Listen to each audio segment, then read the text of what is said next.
transformation, especially for young people. And I do have on my far right, far left rather, Keagan Mulundu, who is an author and also here, of course, to talk about the issues to do with mindset transformation. I also do have Blessings Mvula, who is a student from the Evelyn Horn College, to talk about issues to do with mindset transformation and, of course, young people. Good morning, ladies and gentlemen. Thank you very much for making it to the Royal Breakfast Show. Welcome to this interview.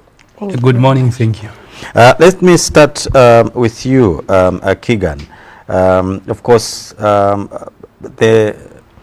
there's a difference between the young people of nowadays and the young people of old, and things have just literally changed. Society, there's technology now, and things are differently done. How can we help young people to set their minds to the current happenings in this world? Okay, actually, to start with, I'll mention one thing that I'm very much passionate about, and that is mindset transformation.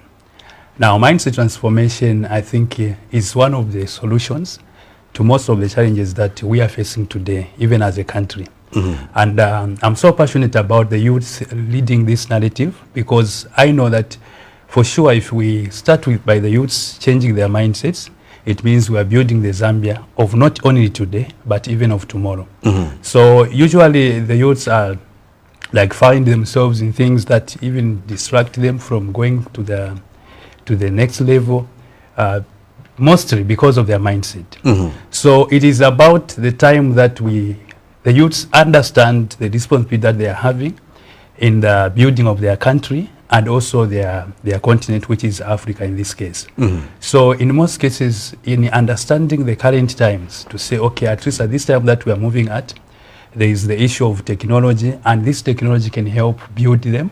And as a matter of fact, I followed through the presidential address to the National Assembly on the progress made in the application of the national values and principles. The president did emphasize that though progress has been made, I think there are still challenges on issues to do with GBV, gender-based violence, issues to do with cyberbullying, the misuse of social media, issues to do with the drug and substance abuse. And for me, I feel all these, they still learn around the issue of mindset. Mm-hmm. What is the mindset of the youth? When they look at social media, do they look at it as a tool that can help them better their lives? Or they look at it as an opportunity where they can be able to bully anyone without being caught? Or is it something that they are working on intentionally to see how they can bring progress in their lives? Mm-hmm. So this is why, for me, I feel mindset transformation is just a must, especially for the youth. Mm. Sure. Blessings. Do we? Why do you see need for young people to have a mindset transformation in this country at the moment?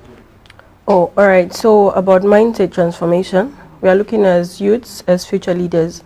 So I feel it is a very important key for a youth to have that strategic mind to say, I'm going to be a leader in the future. What am I going to change? How am I going to impact other people's lives? So it is now up to the youth to see how best he or she can try and involve himself or herself in different activities like youth gatherings where you get to interact, connect, and get knowledge from other people that are made it. Mm. Yeah. Now, Keagan, you have gone ahead and have written a book as regards mindset transformation. Give us a little bit of detail of this particular book. Okay, so the title of this book is actually Cased by Belief. So in this book, I just discuss how some beliefs tend to limit us from moving into our future, into our destiny, and which this book is actually a testimony of my own experience, of a time in my life when I had believed, because I was told that you were bewitched. And when I was told that, for me, I believed. So as a result, I started living life as a victim. And because of that belief itself imprisoned me in a way that there's nothing that I could do and it succeeds. So that experience, of 3 to 4 years where you are doing something but nothing is moving. I think at that time I was a sales agent of cars where I would advertise cars and sell them on commission. And I remember in this period, about 3 to 4 years, I advertised cars and none of it was sold. And simply because it was working against my belief was working against me. But from the time that I changed that belief to start believing in a person who is not bewitched, in a person who is meant to succeed, in a person who's been made to actually live their purpose, I saw a change and a shift in how things started moving. So it is this background that I say, in most cases, what really we think is a case is not actually a case, it is our own belief. How about we change what we believe in? I'll also give an example of leadership. You know, there is also a belief like where people believe leadership is about a position, it's about a title, where in fact in the actual sense, the true mindset is that of leadership is not a title, it's not a position. Leadership is the mindset, the influence that you do exert on, are people able to get inspired by what you are doing? So it doesn't matter whether you have a position, you don't have a position, you can still be a leader. So this book is just there to guide us to move from the limiting beliefs that we hold so dearly that prevent us from going to the other level. What would you say is the mindset of young people in the country currently, and why or what should we change it to? What should young people in the country change their mindset to as regards their welfare? Okay, so to start with, I will not say that young people have got a long mindset. I think that I would be very much unfair. But what I would say is with the current projection of the way things are going, I think we can still do better. By doing better is by moving away from the old beliefs, like for example, that of job dependency, where I think the only way that we can be able to survive is when we get our qualifications and then be able to maybe get employed, a formal job. I think those are things that we have to be able to move away from and look at, accept the current reality, the dynamics. For example, in the past, you would have few people educated. And those few people educated, they used to get the jobs because even the jobs were able to cater for them. But right now, I think there is nothing more common than educated people. If you are going to throw a stone in town, it is most likely going to land on a degree holder or a diploma holder. So right now, we have got more graduates. We have got more people that are looking for employment. So now, if all of us just fall into that trap to say, I think we just need to find this job, it is going to be hard. But how about we move from employment dependence to value addition, where instead of us waiting for the government to employ us, we start creating our own jobs. So we find that if only even 100 youths are able to move into creating even just one job for the fellow youths, it means that we are going to reduce the employment burden on government even by 100 or more than that. So I think for me, this is one of the things that we need to work on as a matter of urgent. You know, mind transformation, moving from job dependence up to self-reliance as well as value addition. You run your own stuff and you have a business.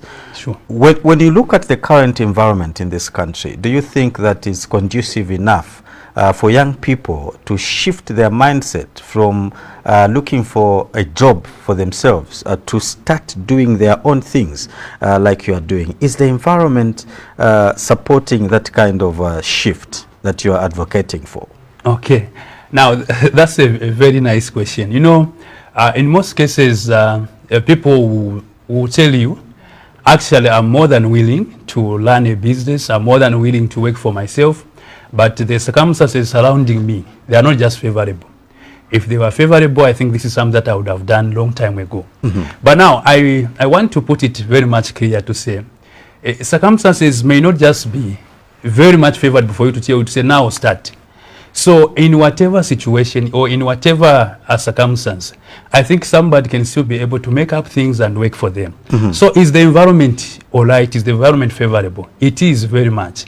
Because in each and every situation, I think having a leadership mindset also means that you are a person who looks for opportunities and not challenges. And I think for myself, I can proudly say from the time that I changed my mind up to now, I don't have problems in this world. I only have opportunities. So every challenge that comes to me, I look at what opportunity can I be able to get out of this challenge. So it is a thing where you can start from anywhere understand, you say, okay, there can be these challenges, but how do I turn these challenges into opportunities? As a matter of fact, the greatest success that a person needs is knowing how to navigate the challenges and turn them into opportunities so that they can be able to work for themselves. The only problem that is there is for most of the youths, they are afraid to start small. When they think of a business, the only thing that comes to mind is they think of successful people. They are imagining themselves being the Dr. Rosia Siatrambo, being the Misani radical entrepreneur, but they don't know that it was actually a process. They also started from somewhere. Like, even in my case, you like to report it, I'm running a business, yes, but how did I start? Like I mentioned, I said by being a sales agent, where I was selling people's cars on commission. And at times you would sell a car and you don't even get your commission, people don't pay you. Those are some of the challenges, but we keep on going, knowing that where I'm going, I have a vision, and this vision that I have is to actually get to that level. So you just keep on going. So it is very much, the environment is very much favorable. All we need is to be ready to start small, start from anywhere. Actually, with whatever you have, you can start from anywhere and just be focused and keep moving and disciplined. You'll be able to be there. Now, Blessings, do you think that the elderly or senior citizens in this country doing or helping the young people to change the way they view life, or change their mindset to becoming entrepreneurs? Do you think that there is enough being done in that line? Okay, so on that one, there is enough being done, yes. And then it is now up to us that are looking at the opportunities that are coming. How do I grab this opportunity? How do I make a change out of what is being given to me? So there might be opportunities that are going to come. Like, maybe I will put it this way. We are having a book launch, the one that we're having on Saturday by Government Complex. So that one also is an opportunity for young people to come and grab knowledge, to come and connect, interact with other people. Just like he said earlier, we start small. We have to be ready to start small. So from such events, you get to network with a lot of different people. Talk to them, get to hear from them. How did you get to where you are? What did you start with? How do I do it? So those are minds-changing events where a lot of youths are encouraged to come and listen to how people got to where they are. Yes, because they were also once like us, and they managed to do it. So if they did manage to do it, we are also in a line where we can be able to do it. You being a mindset transformation advocate and a student, how are you engaging your fellow students in college in order to try and encourage them to take the route of establishing themselves, as Keagan here has, considering that they are now fighting to get an education and probably look for a job? Okay, so one thing that I've discovered about us youths, amongst us especially in the same institution, is fear. We have that fear to say people that have made it, they only made it through connections, because their parents have got money and all that stuff. So if we change the narrative of fear and we begin to take a step on how we can change things in our lives, I think we can also get to be there. Yeah, so the narrative here is about fear. We need to change how we look at ourselves, no matter how small you are. Like he said earlier, leadership doesn't only start with a title. It starts with a mindset. How have you built your mindset? What do you want to do? How do you want to help people?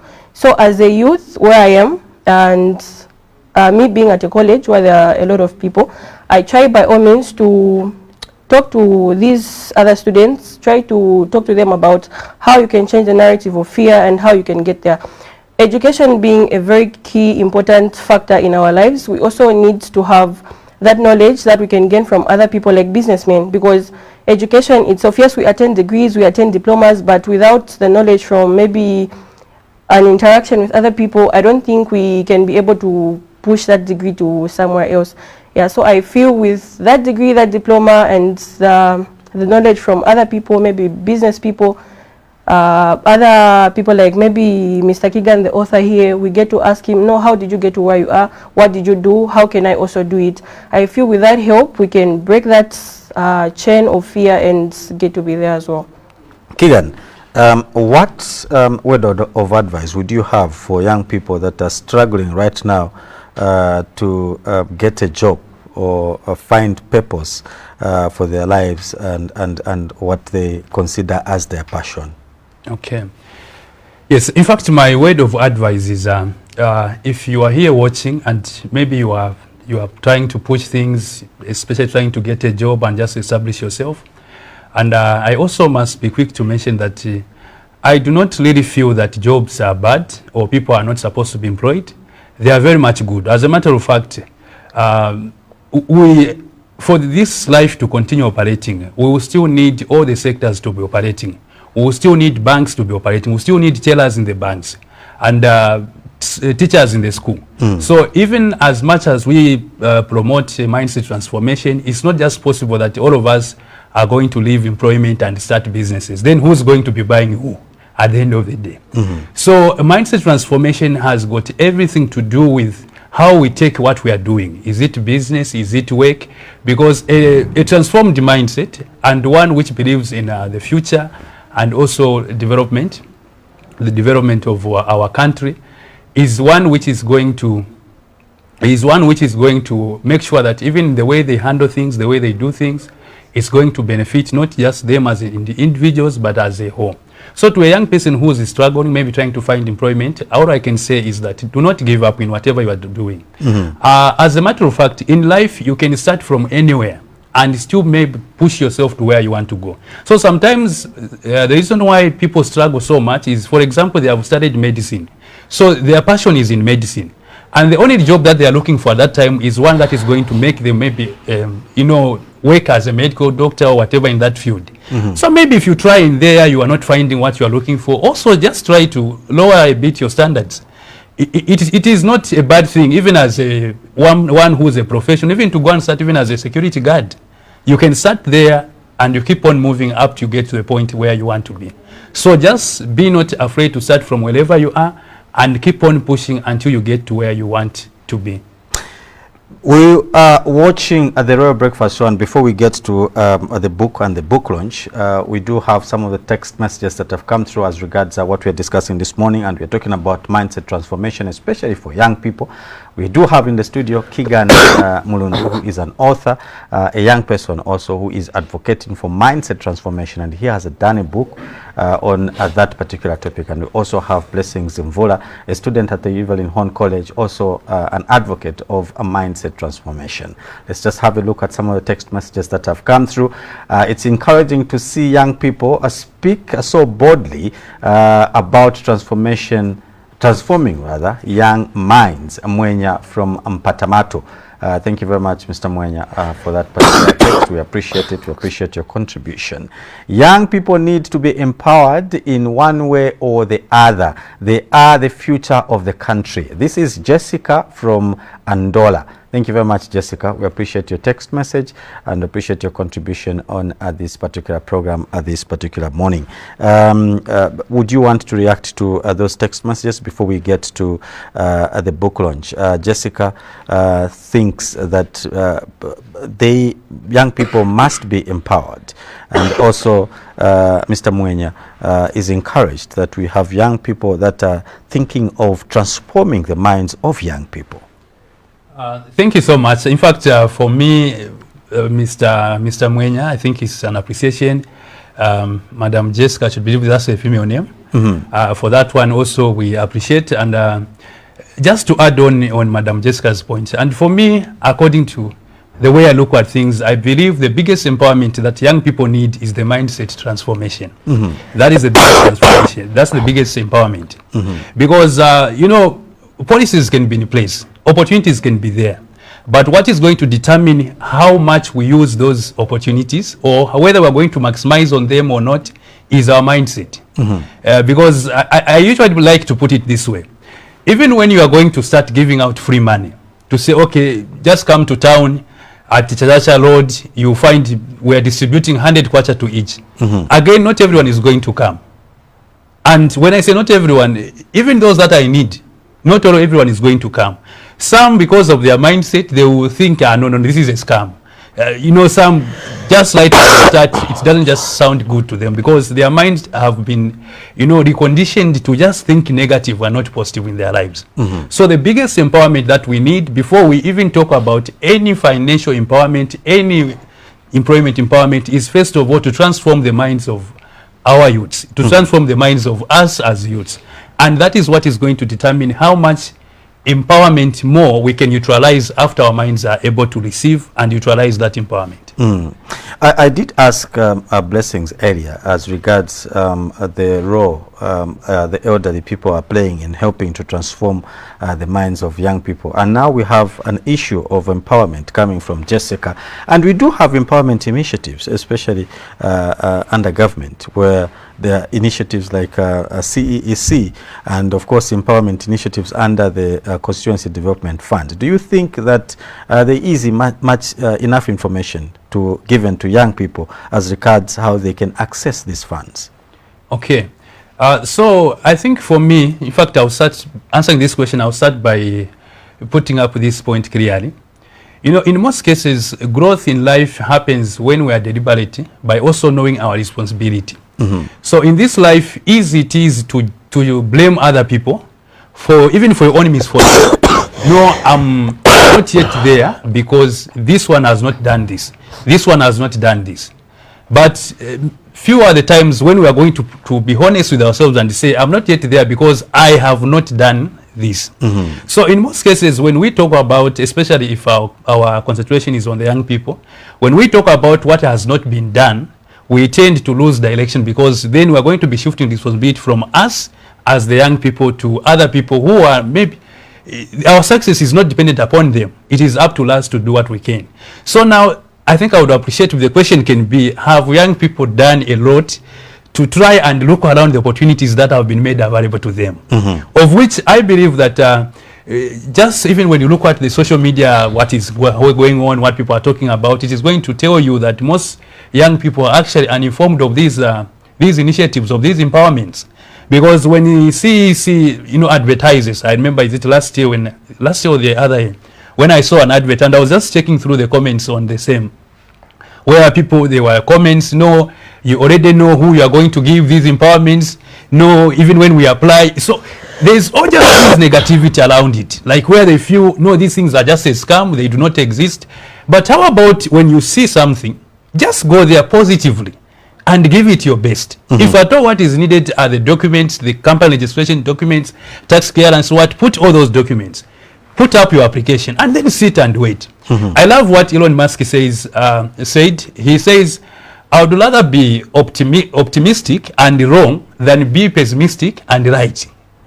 So what that means is that sometimes when you are expecting something, temptation is there always to be negative. I think this thing won't go like the right way. So that temptation is there. And in most cases, as you tend to think that way, you even tend to prove yourself right. But now Elon Musk says, for me, I would rather I am optimistic and wrong than be pessimistic and right. So it is important that first of all, we work on the mindset by being able to radiate positivity, by being able to speak life to ourselves, and by being able to just do what we can and knowing that after we have done our best, the less that remains is not in our power. Let the outcome come. In fact, somebody said, if we have to fail, at least let's fail after we have done our best, not that we omitted to do something which we could have done. So I think for me, that is one thing that I believe. Let's talk about the book launch that is coming up. Firstly, what are some of the highlights that the readers can grasp from this book? Okay, so the first thing I think that I talked from the first section, the first chapters, I think I talk about my life experience that I just shared about a situation when I was told that you are bewitched, and in my mind I believed that that story, and that made me live as a victim, where I started moving from one man of God to the other, even going as far as going to witch doctors, from one witch doctor to the other, because I was trying to look for the solution, which I believe I was trying to look for a solution in a wrong place. Me, I believe the solution was somewhere outside, not knowing that the solution was within me.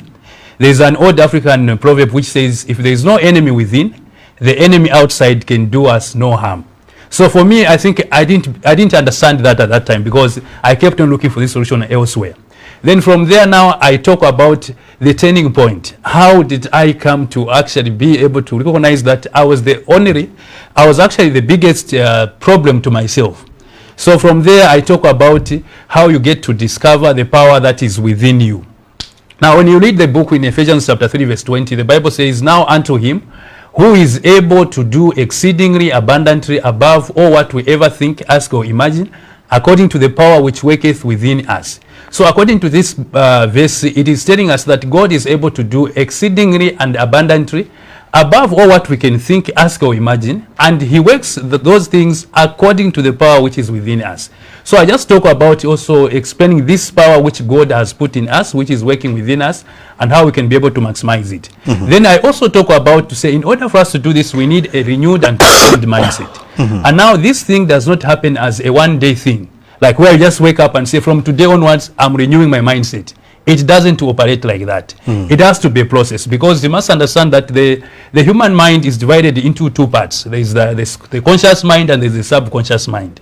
So the conscious mind is what just helps us to be awake and respond to what is happening around us. Just like you are asking me, I'm able to tell what you are asking me through the conscious mind. Then the things that we store in ourselves, that we believe about, they are stored in the subconscious mind. And that subconscious mind is what determines now the reality about our lives, because what we believe and hold so dearly is what is going to turn out into our reality. That's why the Bible says, as a man thinketh in his heart, so is he. So that is actually what I'm talking about. So, okay, so how do you get to recondition the subconscious mind? So it is a process. So where I talk about how you can get to do these things, like through affirmations, through controlling what you hear, through controlling the places that you go to.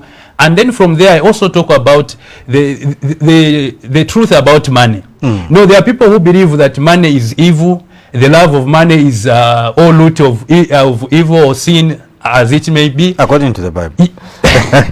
As a matter of fact, I quote that verse, 1 Timothy chapter 6, verse 10. I think I quote it. And I started explaining it, though, by the way, let me also make a disclaimer. I'm not a pastor. I'm not a pastor. But I am one kind of a person who seeks to understand deeply more than the common, more than what is understood. To say, okay, what really did the Bible mean here? So picking it from the Greek concept up to the translation that they brought in English, you'll find that in what the Bible is talking about there is the unprincipled love of money, is what is the root of all kind of evil. Now, when you love money, like I do myself, I think I'm proud to say that I love money. So now, when you love money, you must be able to understand that money follows value. So meaning you must be able to add value for you to get that money. So money will only come by exchange of either goods or services. Now, when you do that exchange, you add value, then you get money. There is no sin there. As a matter of fact, children of God are supposed to be living a life of abundance. They're supposed to be rich so that they are able to give to community. It is not a good thing where when as a church you have a problem with the church, instead of you helping because you are also broke as a church, now you end up saying, no, God is going to bless you. No, please, we pray that God help you. How is God going to come down from heaven to come and help this brother when we, the household, we are failing to actually help by material? Maybe it's because of what we have believed about money. So this is why I talk about the truth about money, that money, the love of money, the unprincipled love of money, yes, is the root of all kinds of evil. That's why you find people killing. That's why you find people doing all kinds of evil, just because they don't want to get money the right way. But if you can get it the right way, that is it. So from there, I also talk about leadership and the Africa transformation agenda, to say Africa does not lack resources. As a matter of fact, Africa is a very rich continent. But what Africa lacks is the mindset that is able to fuel our own resources and our own potential to be able to move to the next level. It is not right for us as a continent, which is very much rich in mineral resources, but still not in control. We do not control the prices of even the minerals that we have. And this is just because of the mindset that we have. And this starts with the information that we feed ourselves, starting from the education system. How has it been able to help us, or how has it been able to limiters. And I conclude with the title Live and Change, where now I'm summing up it all from the start up to the end to say, after having laid what limited me, after having understood how I was able to change now from this wrong belief to the other, after understanding the power that God put in us, after understanding the wrong beliefs about money and how you can get the money the right way, how do you now get to live a very free life like unchained? So that is actually the whole message. And I have taken time in actually coming up with this book. I've done a lot of research, and I made sure that it is not just a book, but it is an awakening call. And my expectation is that each reader who is going to approach this book with an open mind, I think by the time they reach the end of the book, they are really going to be awakened and they are really going to be enlightened in one way or the other. Now let's talk about the book launch. Blessings, you did mention that there is a book launch. Give us the details of this event. Okay, so to start with, the book launch will be on the 28th of February 2026, which is this Saturday. It is an event that is far away from being a political one. We are just trying to market youths, to bring them together, to share ideas, to let them interact with other people, because we are going to be having different guest speakers there. Yeah, so those guest speakers, we want them to help the youths on how they can change the mindset, on how they can look at things, and how they can develop, because we are future leaders, as per se. So we need the knowledge from other people, interactions from other people, to change the mindset to align with what we need to do. Who are expected to be at this particular book launch? Okay, so expected the attendees or the guests? Guests and attendees. Okay, so to start with, the event is open to the public. All of those who believe in the conversations around mindset transformation, I think this is our opportunity for us to meet and start this conversation. I think I'll also start by also putting up the theme of the event, which is breaking the invisible chains. So on this event, we are so very much intentional at deliberate to say that whatever we're going to be doing on this day, it is able to help us break the invisible chains.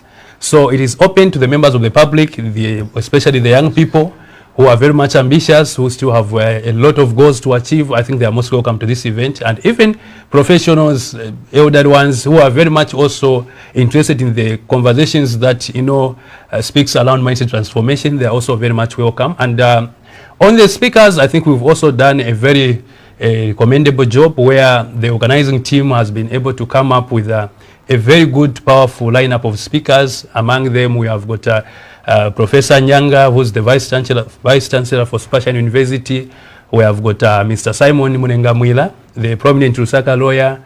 We have got Mr. Isaac Pomboroka, the inspirational author, public speaker, as well as aspiring member of parliament, and many others. And we are also expected to have our guest of honor, who we shall be revealing, I think, in the next 24 to 48 hours.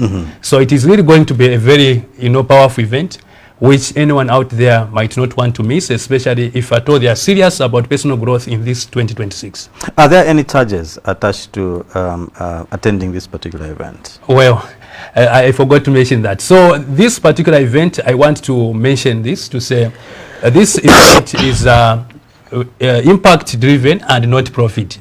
So while the venue is government complex, the new theater hall, actually entry is free of charge. So as you come, you don't have to pay anything. You are just coming. Our goal is to be able to see a reformed and renewed Zambia, a reformed and renewed Lusaka. We are not interested in making money from this particular event, but what we want is the conversation that is going to change the mindset of the people. So it is something that you have literally no excuse to give to say, no, I cannot attend because I don't have money to buy the ticket. No, it is actually free of charge. Who are the speakers? I know that there are a lot of guests that have been invited, but who are the people that are going to be speaking to these youths that will come for this event? Sure. So like I mentioned, I think I mentioned some of them, the speakers. So those are one of the speakers that those I mentioned, like Professor Nyanga, Mr. Isaac Pomboroka, Mr. Simon Mvula. We also have got Mr. Thomas Sipalo, just to come and share also how his journey has been, especially from the entertainment and also turning into aspiring for leadership. We also have got young and upcoming speakers like we have got Mr. Aban Prince Tusime, we have got Dr. Lesa Lesa, we have got Mr. Franklin Nkowani, and many other more. So we are going to have sessions, speeches, as well as the panel sessions, and we're also going to have interactions with the audience so that the audience is able to also give feedback, get clarity, and just get the feel of the belongingness of to this gathering. Now, Blessings, what would be a word of encouragement to young people that are contemplating on coming for this particular book launch? Okay, so I myself being a student, I'll start with students. We've tried to like communicate with different universities and colleges while we've made transport a free thing. There will be buses that will go and pick up the students when the event is done, take them back. So this, we did this so that we don't want to hear excuses from students saying, no, we didn't have transport money to come and attend the event. The event is of course free. So it is now about how you want to shape yourself. So if you want to come to the event, it is very much free, very much open to anyone who is willing to change their mindset, who is willing to step into a new era of thinking, who is willing to come and grasp the information from other people, who is willing to learn and relearn on how you can shape yourself. Let's quickly get to have a look at the other messages that have come through, and we may pick one or two calls just to get to hear what the viewers have to say about this particular event. So let's just have a look at some of the text messages that have come through. Thanks for bringing this topic. Really helps, however, accessing the capital that can make you move and maintain the business it's the most difficult keep. I think it's the most difficult part, and you did briefly elaborate on how people should not have negative minds as regards these empowerment facilities. But anyways, would you want to respond to that text? Okay. Thank you. So there's even no name on who sent the text. Anyway, thank you so much for the text.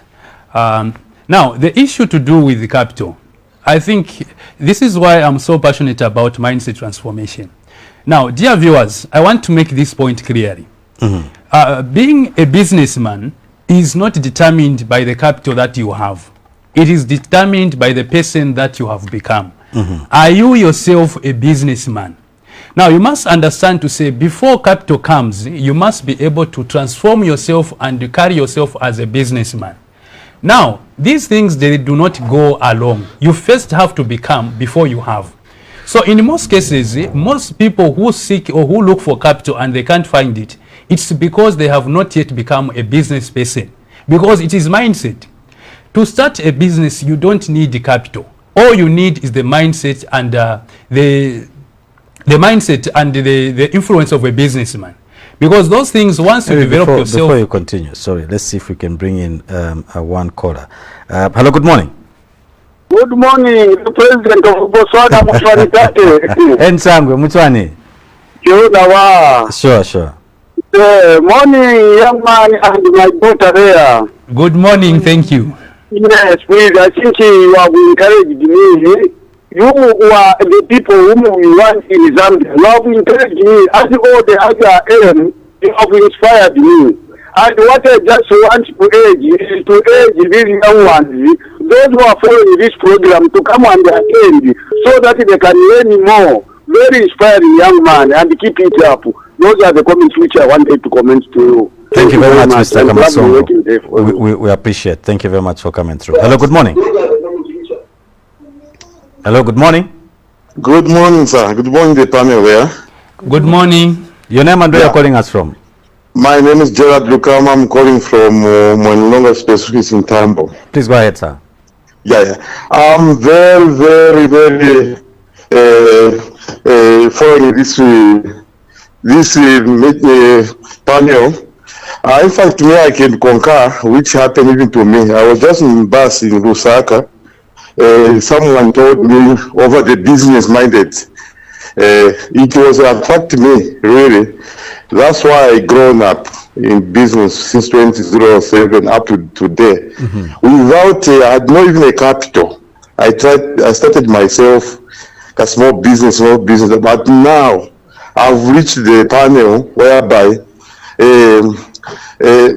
people can even started admiring me. Fingerpointing me, you are witchy, you are what, because I've grown up with the business minded. So comparing with others, it's very far because I'm following, which is after speaking about. I think capital, it is not a matter, but his mindset transformation is very important for a businessman. Thank you. Thank you very much. Let's bring in the third and last caller. Hello, good morning. Mr. Kozi, how are you this morning? I'm very well, thanks. How are you doing, sir? Fine. This is Moses. Mr. Moses. Yes. Indeed, Taramikira for those brilliant young people in the studio who are trying to help their fellow young people. In Mamene Nonera, Kozi as a parent, this mindset change. We as parents, are playing a very major role. Abana bado achabe akula paja. Timutandizira kuti actually understand how this world is, and this is what I've been trying to, telling my children. Those are educated, they might be in higher education now, but I tell them to say, but many mpunzi go be to university. That is theory. So, theory, there is now what is called practical life. So in practical life, you don't choose. You only go for what can work for you.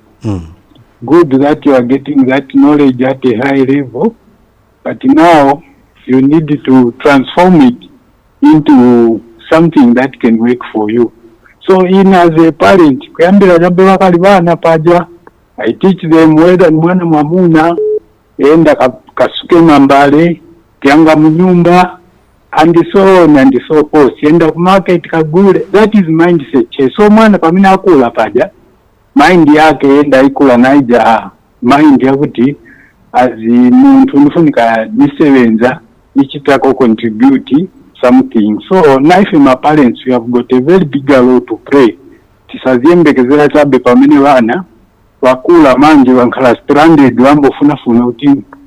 Nizachita bwandi kaya suna mtandizira pamene nzokula pali. Ati ngati mutandizira pamene akula kumunzi as I conclude makolo yatu kenzo tuza ati apa nikukinga kambwiri watinga katemu na iwe angalako na kafyudi kako. That was mindset change.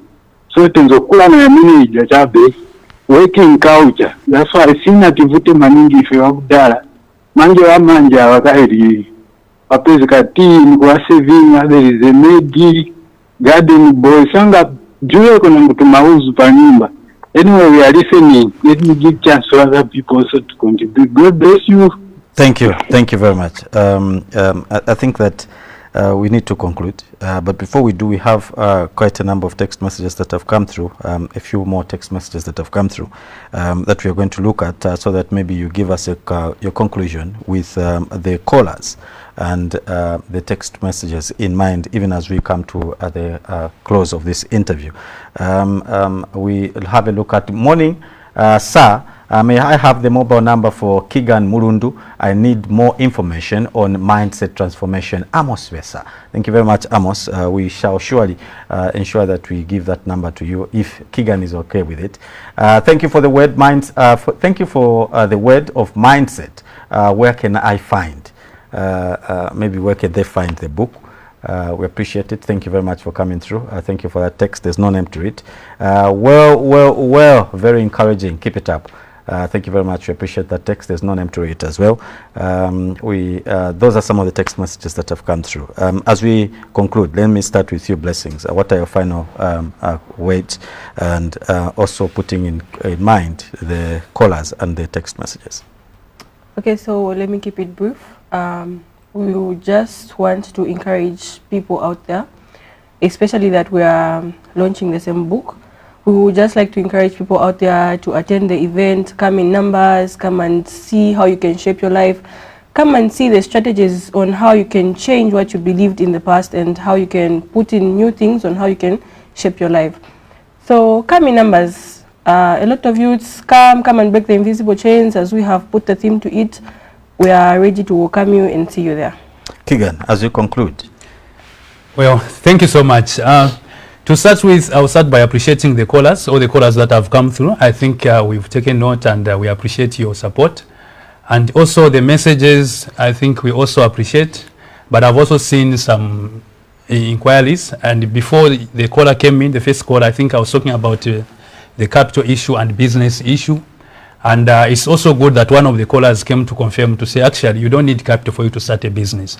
So I think when we have such questions, it actually gives us more, zeal to do more what we are doing. Because what we are doing is to try and change the mindset transformation, is to try and get people from thinking about capital as a hindrance to starting business and knowing where they can start from. That is what we are doing. So when we get such feedback, I think for us, it just tells us that we need to do more work.